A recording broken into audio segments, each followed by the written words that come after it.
Buenos días, Egunon. Bienvenidos a esta nueva jornada de la oficina Acelera Pyme del Colegio Oficial de Ingenieros Industriales de Guipúzcoa, Ingenieriac. Hoy tenemos una jornada muy interesante para el mundo de la industria y relacionada con la inteligencia artificial, gemelos digitales con IA, casos de éxito de la visualización 3D y el auto machine learning en la industria. Vamos a tener como ponente pues, a la cofundadora y directora técnica de Inmersia. Es una joven empresa, pero ya con experiencia, especializada en este mundo de los gemelos digitales de la inteligencia artificial y la visualización en 3D de datos. Y ella es además doctora en Learning Analytics. Antes de dar paso a la jornada, sí me gustaría contextualizar las oficinas Acelera Pyme. Las oficinas Acelera Pyme son una red de oficinas puestas en marcha en España por el Ministerio para la Transformación Digital y la Función Pública y cuya financiación procede de los fondos FEDER europeos. Sus objetivos son dinamizar y acelerar el proceso de transformación digital de las pymes y profesionales y fomentar la implementación de soluciones de digitalización. ¿Qué es lo que realizamos aquí en la oficina Acelera Pyme de Ingenieriac? Pues principalmente organizamos este tipo de jornadas de sensibilización en materia de transformación digital. También somos una entidad que acompañamos en este proceso de digitalización de las empresas y, por tanto, pues aquellas empresas que quieran dar pasos en este sentido pueden consultarnos a nosotros pidiéndonos orientación. Y, en tercer lugar, somos una entidad puente entre las empresas beneficiarias y los agentes digitalizadores del programa de ayudas Kit Digital. Ya sin más, y antes de dar paso a Samara, sí me gustaría recordar que la jornada el webinar está siendo grabado y que el vídeo se publicará en el canal de YouTube de Ingenieriac. Al finalizar la presentación también dispondréis de un QR en el que podéis enviarnos vuestra valoración de la jornada y que además la presentación va a ser distribuida entre los asistentes. Abriremos un canal de chat a través del cual podéis hacernos llegar las preguntas a la ponente. Y ya sin más, pues agradecerte, Samara, tu participación en este webinar y quedamos pues aquí dispuestos y encantados para escucharte. Adelante, Samara. Muchas gracias, Alfonso. ¿Me escucháis bien, verdad? Sí. Perfecto. Pues nada, un placer estar aquí y muchísimas gracias a todos por apuntaros al webinar. Espero que sea de vuestro interés y, bueno, por contextualizar un poco por qué estoy aquí, contándoos pues, un poco sobre gemelos digitales.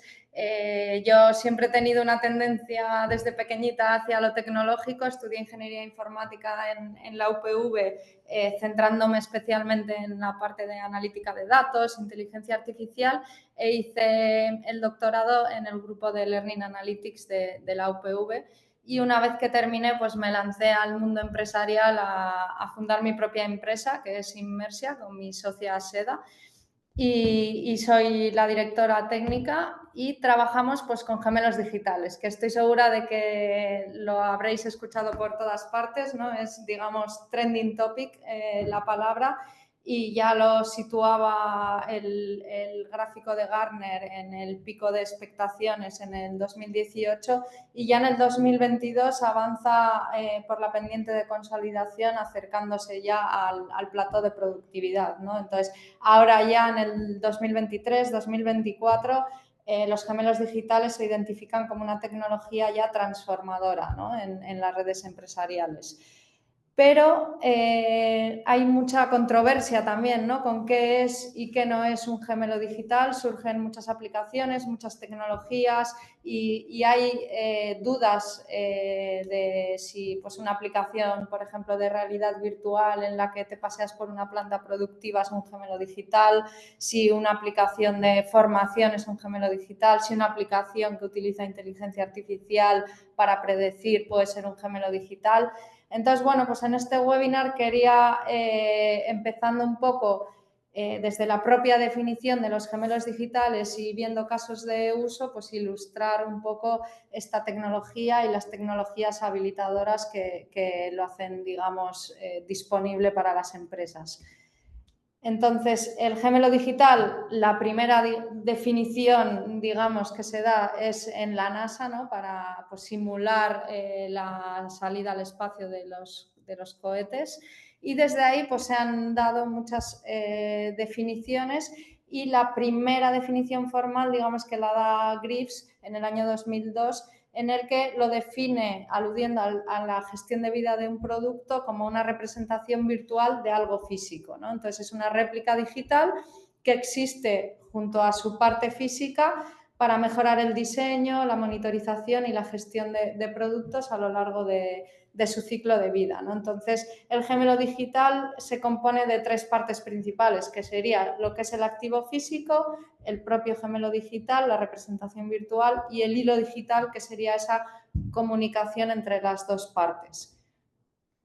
Entonces, las tecnologías habilitadoras que hoy en día disponemos, claro, han modificado esa primera definición que nos da la NASA y dependiendo del punto de vista o de la tecnología desde donde se mira el gemelo digital, pues tenemos una definición u otra, ¿no? Entonces, por ejemplo, el IoT pues se centra más en la parte de los sensores y tener una representación precisa del sistema. La tecnología de la inteligencia artificial pues se centra en los algoritmos para poder predecir el rendimiento de las máquinas, por ejemplo. La visualización de datos pues lo que busca es tener una plataforma digital centralizada con una vista unificada, digamos, en tiempo real de lo que está pasando en las plantas. La tecnología del modelado y simulación, que es pues, como la capa más importante, ¿no? del gemelo digital o la más tradicional, pues nos dice que emplea técnicas de simulación para predecir cómo un sistema pues, responde a distintas condiciones. Y finalmente, pues con la gran cantidad de datos de los que disponemos hoy en día, ¿no? Pues el Big Data nos dice que un gemelo digital es una entidad que se beneficia de datos masivos que vienen de muchas fuentes de datos para poder generar esos modelos precisos de predicción.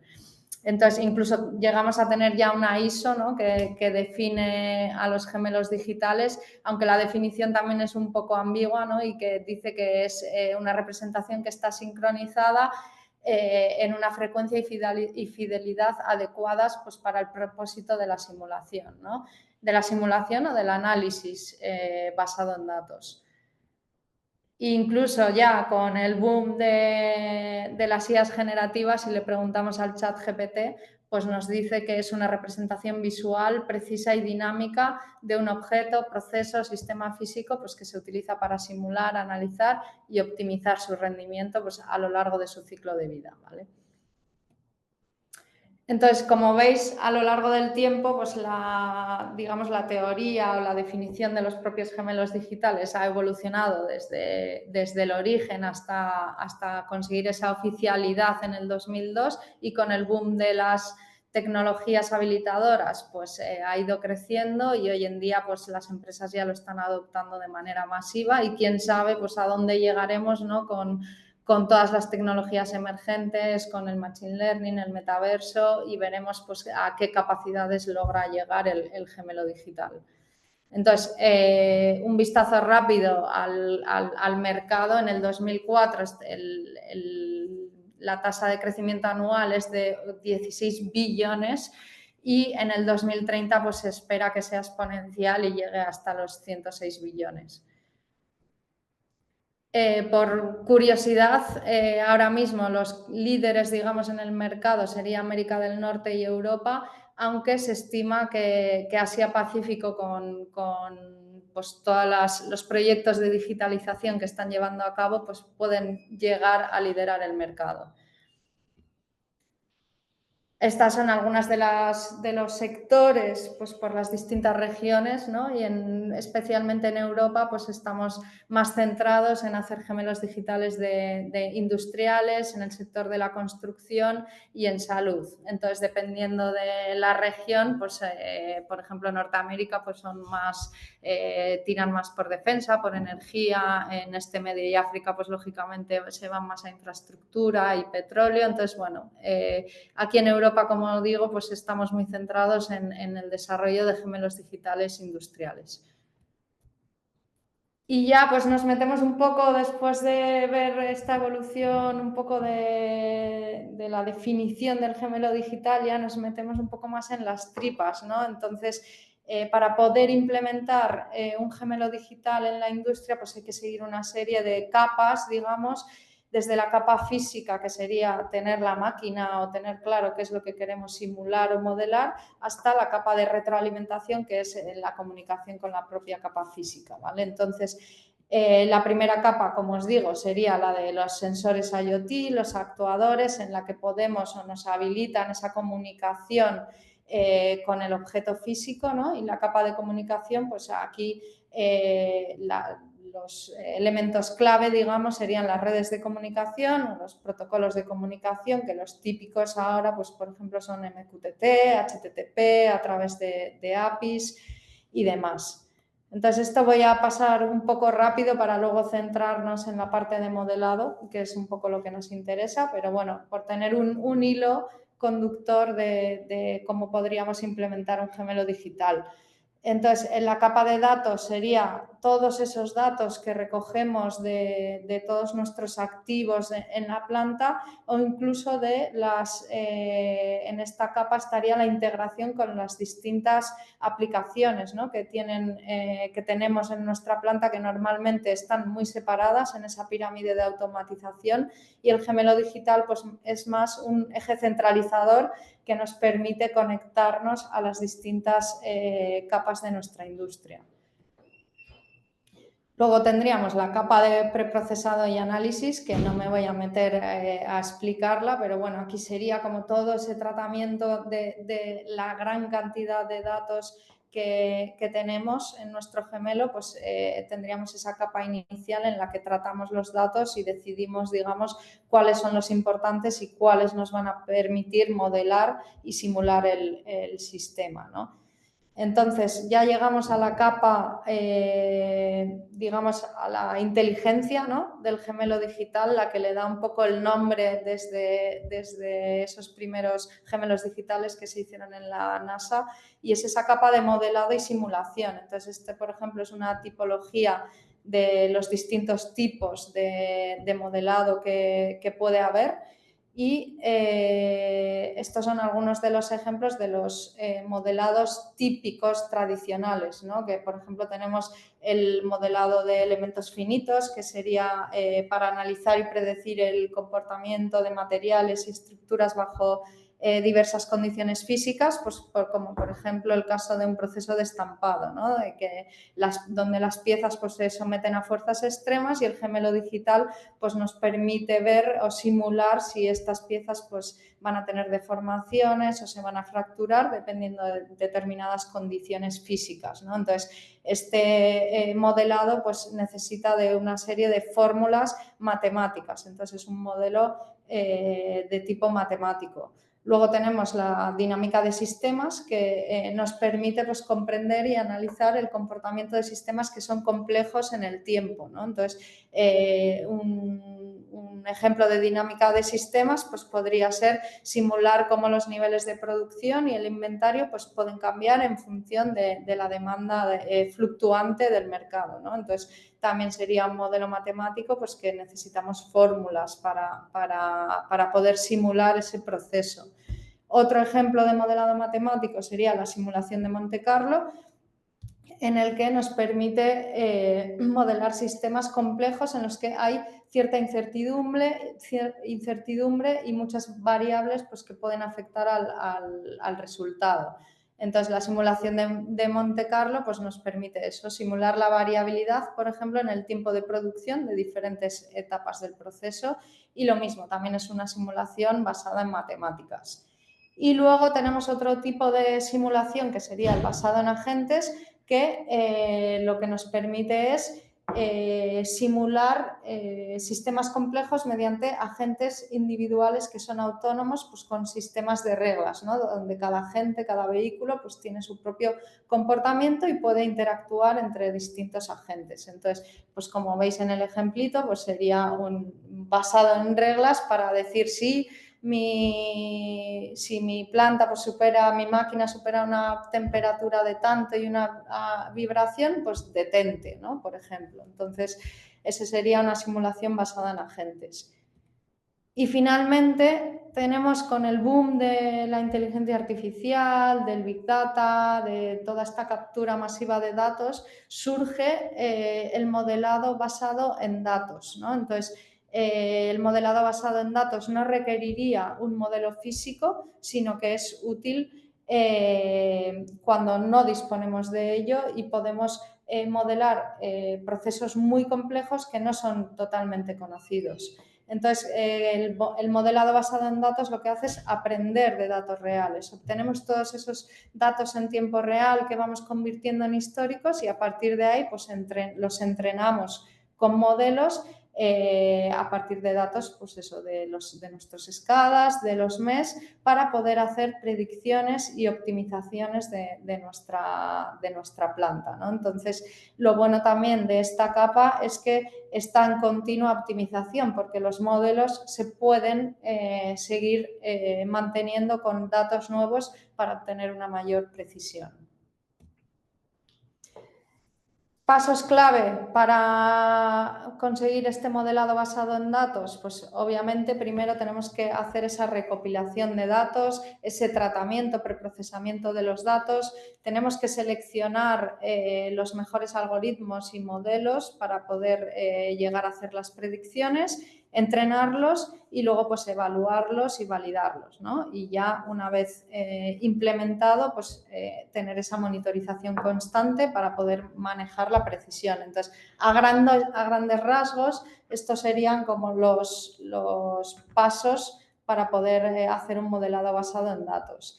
El problema aquí es que la inteligencia artificial es compleja y claro, los perfiles, digamos, de ciencia de datos son perfiles que son difíciles de encontrar y es un talento que además es difícil de retener y normalmente estos talentos no tienen el conocimiento del dominio, sino que tienen que aprender de nuestras industrias, ¿no? Entonces, bueno, el modelado basado en datos, no me voy a meter al detalle a contaros, digamos, toda la chapa, pero como veis,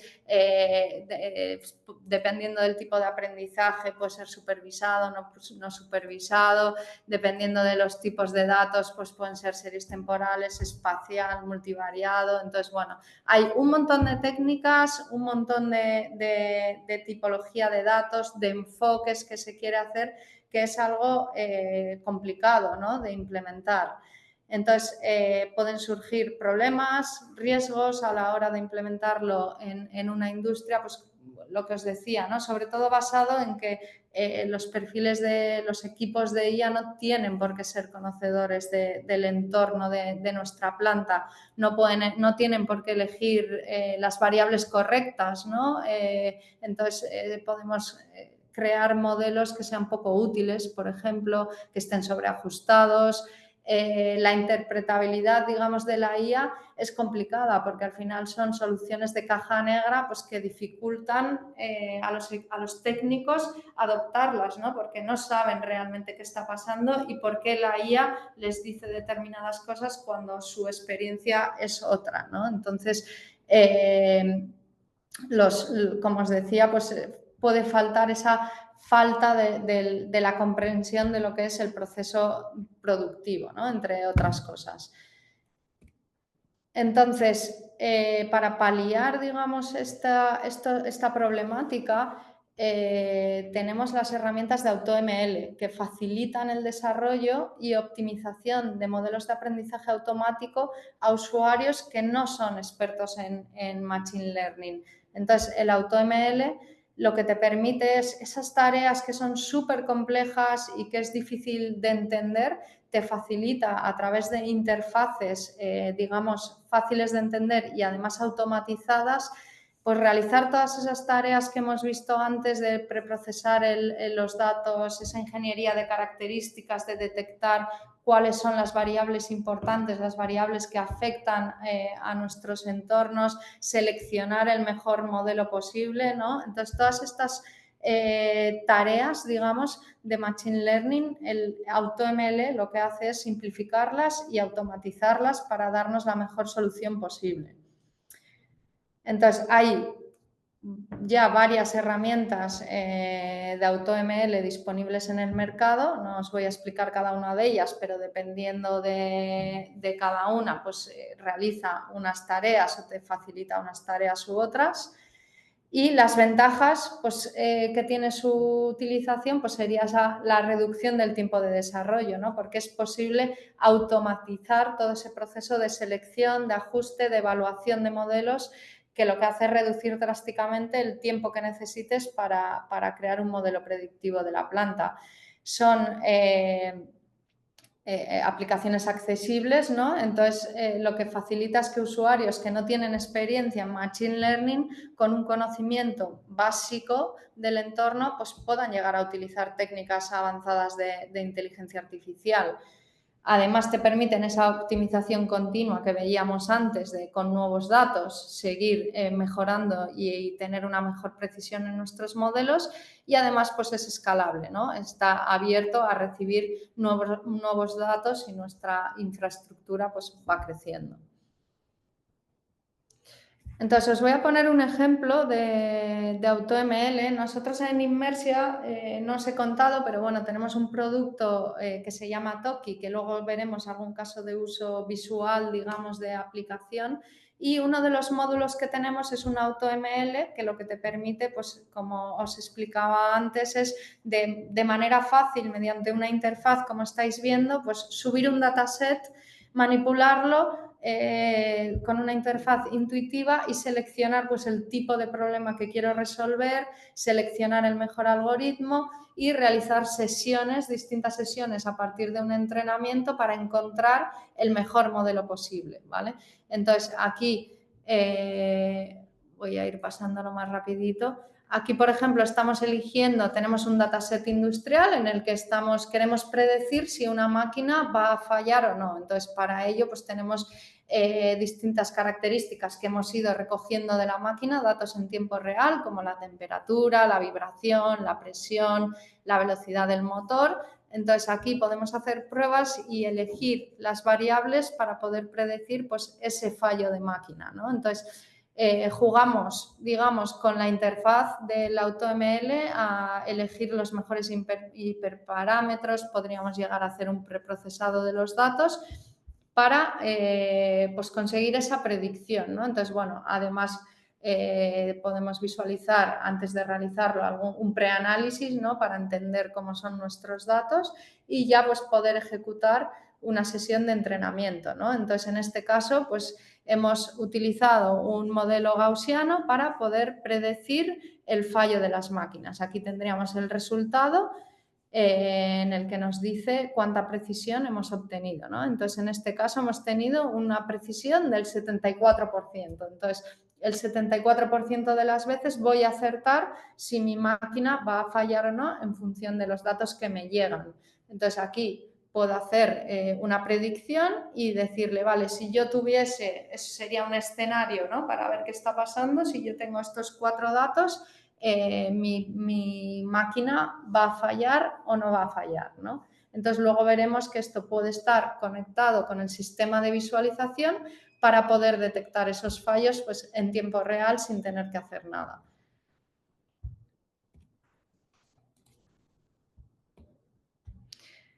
Entonces, como os decía, hasta aquí llegamos a lo que es la capa de inteligencia del modelo, ¿no? Hemos creado un modelado basado en datos y ahora, pues como os decía, queremos visualizar esos datos en tiempo real. Entonces, dejamos el modelo, digamos, funcionando y estamos recibiendo datos en tiempo real para indicarnos si nuestra máquina va a fallar. Entonces llegamos a esa capa de visualización de los datos y bueno, pues como veis, esto sería una línea de tiempo de la historia, la evolución de la visualización de datos, y las personas pues siempre hemos tenido cierta inclinación, ¿no?, a visualizar los datos, mucha curiosidad. Desde las cuevas podemos decir que estamos dibujando, por ejemplo, la posición de las estrellas, y hemos ido pasando pues, por distintos hitos, como por ejemplo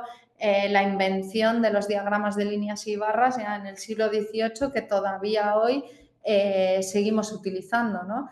Entonces, otro hito súper clave, digamos, en el mundo de la visualización fue la democratización de la tecnología, ¿no? El punto de inflexión que vino pues, con el Microsoft Excel, que seguro que todos y todas lo utilizáis en vuestros trabajos hoy en día, ¿no? Porque el Excel es clave para poder registrar y visualizar datos.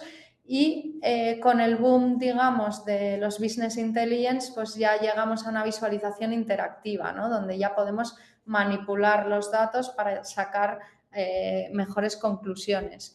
Y en un pasito más allá ya nos metemos en la visualización inmersiva gracias a la tecnología de videojuegos, a la realidad virtual, a la realidad aumentada.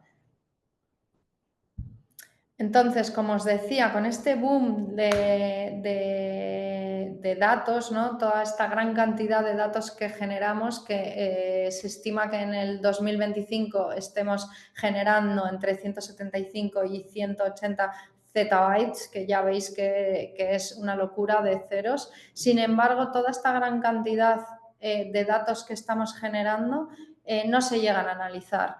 Se analizan quizás el 5% de todos estos datos y el 1% se llega a visualizar, ¿no? Entonces, para poder dar, digamos, cabida a ese análisis, surge la tecnología del Visual Analytics, que al final es un compendio de muchas otras disciplinas, como puede ser la interacción, el análisis estadístico, la ciencia de la cognición y la percepción, ¿no? Cómo los humanos entendemos el mundo para poder visualizar los datos. Entonces, gracias a este conjunto, digamos, de disciplinas, surge el Visual Analytics, que nos permite pues, interactuar con los datos para poder sacar mejores conclusiones. En un paso más allá, como os decía, estamos ya trabajando en el Immersive Analytics, que sería ya utilizar tecnologías avanzadas como el 3D, como la realidad virtual y aumentada, para poder interactuar pues, con los datos de manera más intuitiva y que nos facilite pues, esa exploración, ese análisis y esa comprensión en entornos inmersivos. Entonces, ¿qué nos proporciona la capa de visualización en nuestros gemelos digitales? Pues nos ofrecen interfaces de usuario que son más intuitivas, ¿no?, que son fáciles de usar, que estamos acostumbrados a los SCADA, a los MES, que a veces son tablas, no dejan de ser casi un Excel, ¿no? Entonces, la capa de visualización en el gemelo digital, mediante estas tecnologías 3D, pues lo que te permite es facilitar esa cognición del ser humano para entender mejor los datos y llegar antes a conclusiones, y al final pues supone ese ahorro en tiempo, ¿no?, en la toma de decisión. Se utiliza pues, esa visualización en tiempo real, utilizar dashboards personalizados, gráficos dinámicos para visualizar los patrones, las tendencias a partir de datos históricos. Podemos utilizar alertas visuales y notificaciones que nos lleguen y nos enteremos en todo momento de qué está pasando en la planta. Podemos aprovechar ese entorno 3D para representar nuestras plantas industriales mediante modelos virtuales y entender todavía mejor qué está pasando, ¿no? Porque al final el humano está acostumbrado a ver el mundo en 3 dimensiones. Entonces, poder visualizar en vivo qué está pasando en tu planta y que se refleje, pues nos da un adelanto, ¿no?, en ese entendimiento de los datos. Podemos representar esos escenarios que veíamos en el AutoML, en el que estamos intentando predecir datos, pues podemos representar esos distintos escenarios para poder manipular la planta y ver qué podría pasar si jugamos con esos distintos escenarios, ¿no?, antes de llevarlo a cabo. Podemos integrar tecnologías como la realidad virtual y aumentada, dependiendo de la finalidad de nuestro gemelo digital. Podemos incluso acceder de manera remota, ¿no?, y multiplataforma a través de los dispositivos móviles. Y, pues, como os decía, podemos llegar a entender toda esa gran cantidad de datos, pues, gracias a los históricos y a poder realizar un análisis retrospectivo que te ayude a mejorar el futuro de la planta. Entonces, la utilización de la tecnología de videojuegos y la analítica inmersiva lo que nos ayuda es a crear visualizaciones de datos, pues, que son más impactantes y que fomentan, pues, esa comprensión y esos insights más profundos, ¿no? Entonces, lo que nos facilita la tecnología de videojuegos, pues, es esas experiencias que son interactivas y envolventes, ¿no? El diseño está centrado en el propio usuario, ¿no? Es la persona importante para llegar a entender los datos, se adapta, es multiplataforma, te ofrece esa visualización avanzada y además, pues, te permite incluso colaborar en el mismo espacio, en el mismo entorno con distintas personas. Entonces, aquí tendríamos una representación de lo que hemos visto antes en el ejemplo del AutoML, en el que estábamos haciendo una predicción con datos de temperatura, presión, velocidad, vibración. Entonces, en ese entorno hemos creado un modelo para predecir y aquí ya nuestro gemelo digital, en la capa de visualización, podemos visualizar realmente qué está pasando, ¿vale? Entonces, aquí he dejado un pantallazo, pero aquí estaríamos conectados a los datos de sensores de esta máquina, los estaríamos recibiendo en tiempo real, de manera que cuando estas variables, alguna de ellas te dé un dato que pueda hacer que la máquina falle, pues podríamos tener aquí un KPI, digamos, un marcador que nos diga, oye, que la máquina va a fallar, es mejor pararla o hacer la recomendación que sea adecuada, ¿no?, dependiendo de la casuística.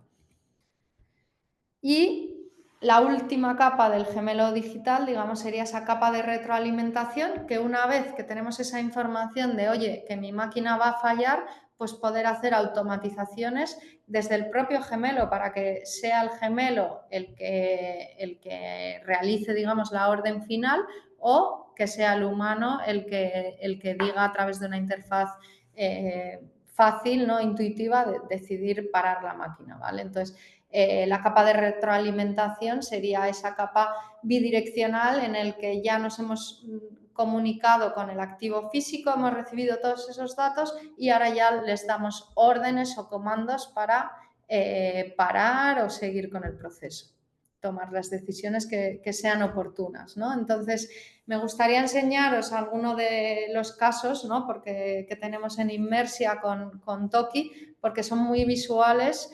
Y aquí toda esta tecnología, digamos, que os he explicado de los digitales, pues la podemos ver reflejada, ¿no? Entonces, este es un ejemplo con la empresa Dimeco, ¿no?, que seguramente la conoceréis, están en Oiartzun, y Dimeco, pues, hace líneas de producción flexibles, ¿no?, para crear, pues, objetos de aluminio, tipo bandejas. Y aquí este sería un ejemplo piloto en el que están modeladas las máquinas y podemos recibir datos en tiempo real de la planta, pero además tiene una capa de inteligencia en la que antes de llevar a cabo la implantación de la línea de producción en sus clientes, porque ellos lo que hacen son las máquinas que instalan en sus clientes, la capa, digamos, de gemelo digital en este caso está en calcular la altura mínima que tendría este hoyo que tenemos aquí, que podéis visualizar en la interfaz, ya que para que el material quepa entre máquina y máquina, pues hay que pues, cavar un hoyo en la planta, y eso es una obra civil que hay que minimizar, ¿no?, porque cuanto menor sea el hoyo, mejor para el cliente, ¿no?, porque igual se puede hasta ahorrar la obra. Entonces, en este caso, la inteligencia, digamos, del gemelo digital está en ese modelado del cálculo del bucle que llaman ellos. Aquí tenemos otro caso para la empresa Comditec, ¿no? Entonces, en este caso, Toki nos sirve para hacer un mantenimiento predictivo de los activos de Condiflex en una refinería. ¿Vale? Entonces, Condiflex lo que hace es válvulas, hace juntas, hace distintos elementos que se pueden que se colocan en las refinerías, ¿no? Entonces, en este caso, pues Toki sirve como una especie de inventario en el que de manera muy intuitiva pues podemos movernos por la refinería, que es un espacio amplio, y poder navegar por nuestros activos para detectar problemas, ver si puede haber alguna fuga y utilizar ese mantenimiento predictivo en función del comportamiento de las juntas, de datos meteorológicos, por ejemplo, para saber cuándo hay que hacer un mantenimiento y cuándo hay que cambiar una junta, por ejemplo, o una protección de una brida o lo que sea. Entonces, aparte de esto, pues desde el propio Toki tenemos una especie de GMAO en el que se pueden generar incidencias para facilitar todo ese proceso de gestión de los activos, no solo de monitorización en tiempo real, sino también de poder gestionar y tramitar esos cambios en los distintos activos, aparte de tener pues, una serie de estadísticas para saber en todo momento qué está pasando en la planta, ¿vale?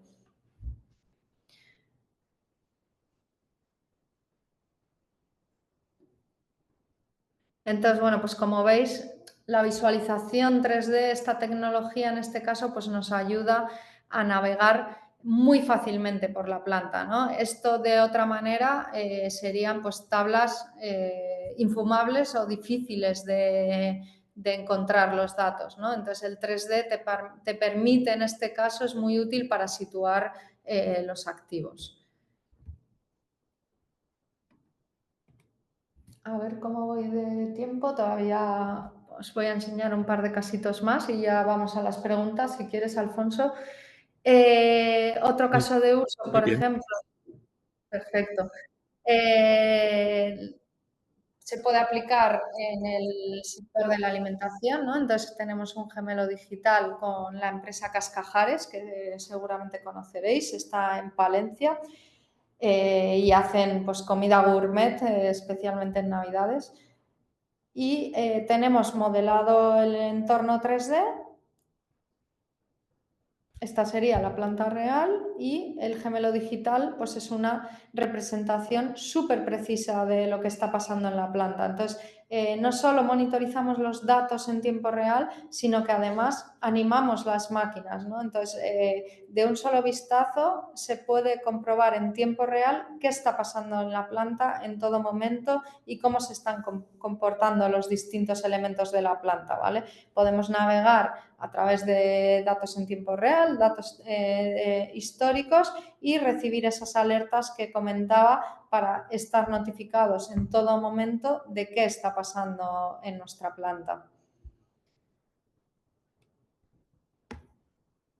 Voy a pasar.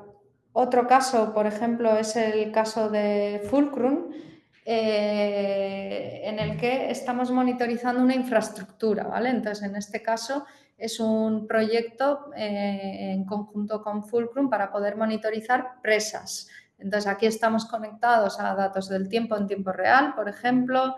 En la presa, pues hay que realizar inspecciones semanales, inspecciones mensuales. Entonces tenemos también un sistema de documentación para poder tener centralizada toda esa información que sucede en la planta. Dependiendo del perfil, pues podrá tener acceso a unos documentos o a otros, a unas incidencias u otras, pero lo que te permite es tener esa centralización que hablábamos al principio, ¿no? De si veíamos el gemelo digital desde el punto de la visualización, lo que te permite es tener centralizado todo ese conocimiento que sucede en la industria, ¿no? Entonces, por ejemplo, en el caso de Fulcrum no solo tenemos datos en tiempo real, sino que tenemos también esas incidencias que se recogen en las inspecciones y esos documentos que recogen todo lo que ocurre en la planta, ¿vale? Entonces, además de esa monitorización constante de los distintos elementos. Y voy a pasar, creo que al último. Vale, y este es un ejemplo que se sale un poquito, entre comillas, del sector industrial, pero es un ejemplo interesante para el sector de la educación, ¿no? Entonces, en este caso, estamos monitorizando una escuela de FP. Entonces, bueno, tenemos primero un sistema de información geográfica en el que podemos posicionar, en este caso, alumnos, pero en el caso de Dimeco, por ejemplo, pueden ser las distintas líneas productivas que ha instalado en sus clientes para poder detectar problemas en los activos o lo que sea y tener una visión también centralizada de distintas plantas. Y luego, voy a pasarlo, y luego tenemos pues la gestión, digamos, en este caso de la escuela. Cuántos alumnos están matriculados, cuántas son mujeres, cuántos están en cada grado. Entonces, esto es más una especie de business intelligence, pero apoyado por ese entorno 3D que te permite pues, hacer una navegación muy fluida por el entorno. Y además, pues voy a pasar un poquito para adelante, es un FP que lo que hace es formar a los futuros operarios, entonces ya desde el inicio Toki les ayuda a entender mejor los datos y a esa manipulación de datos en tiempo real, análisis de datos históricos que nos dan las máquinas y estar pues siempre conectados, ¿no? Entonces el caso del FP de Tolosa lo que nos permite es tener una conexión a múltiples fuentes de datos y también es como una especie de centralizador de toda esa información, ¿no? Porque además de conectados a datos Excel de gestión de alumnos, pues estamos conectados a un RP, que en este caso es Odoo, que para sacar las incidencias de la escuela, o estamos conectados a un sistema de carga de energía solar, ¿vale? A través de una API de Huawei. Entonces, tenemos distintas conexiones que lo que permite es centralizar todo lo que pasa en la escuela y poder llevar pues, una mejor gestión de la información. Y bueno, finalmente para terminar, este sería el caso de Sidenor, que volveríamos aquí al sector industrial, en el que Sidenor, pues lo que le pasaba era que tenía un mes basado en tablas, ¿no? Entonces dio un salto bastante importante en la visualización de datos y monitorizamos el tren de laminación con datos en tiempo real, datos históricos y esa navegación que habéis visto en otros casos también, en la que podemos movernos por todo el emplazamiento de manera pues, muy ágil para detectar problemas. Tenemos también un sistema de alarmas inteligentes, que ahí entraría la parte de inteligencia del gemelo digital, para poder detectar los umbrales de los datos de manera eficiente y hacer una mejor monitorización, ¿vale? Entonces, si te parece, Alfonso, ya os he contado así pinceladas de los distintos casos y si queréis, pues pasamos a las preguntas. Muy bien, Samara, pues nada, muchísimas gracias. Muy interesante y yo creo que los vídeos además han sido de gran ayuda para realmente que nosotros también podamos visualizar cómo se visualizan todos estos datos, ¿verdad? Bueno, tenemos varias preguntas, así que voy a empezar por la primera, que nos hace Wilker Luzardo. Nos pregunta si la sensórica la toman, entiendo que igual son los datos, la toman directamente del SCADA.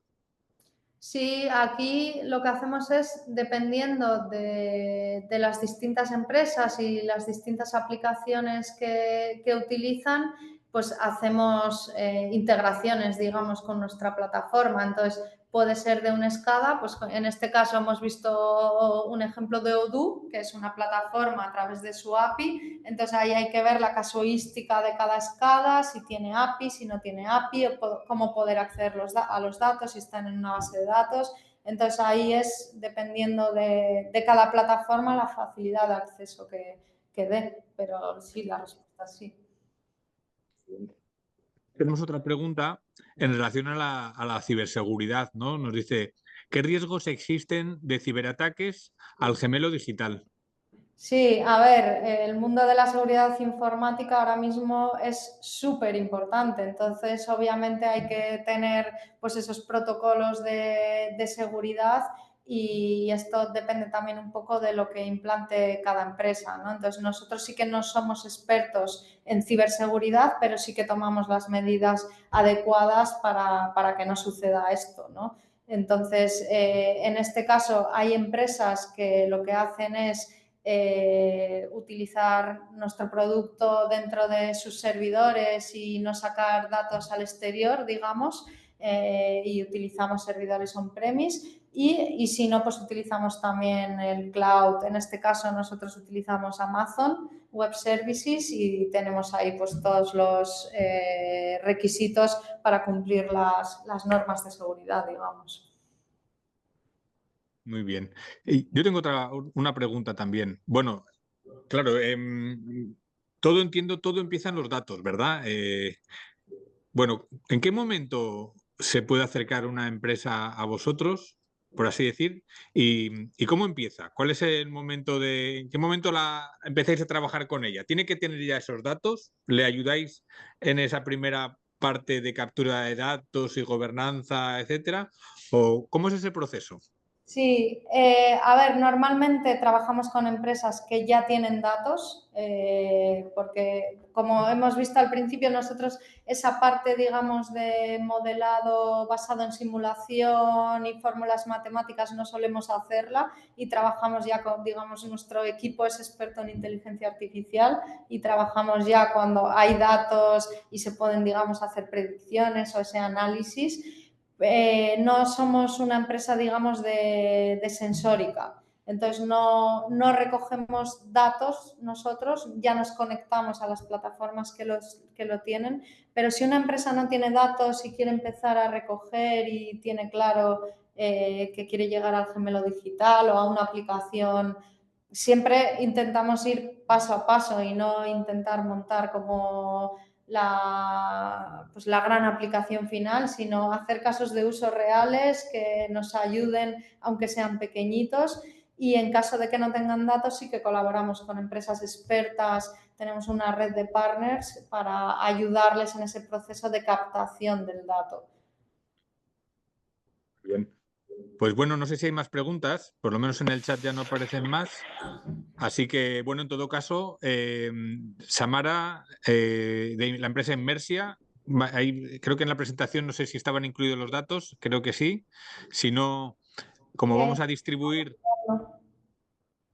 si no, bueno, como distribuiremos la presentación a todos los asistentes, entonces incluiremos ahí también los datos de contacto de Samara y de la empresa Inmersia para que, bueno, pues quien quiera tener más información sobre todo lo que hemos tratado hoy y cuáles podrían ser las aplicaciones para su empresa, pues lo tenga ahí disponible.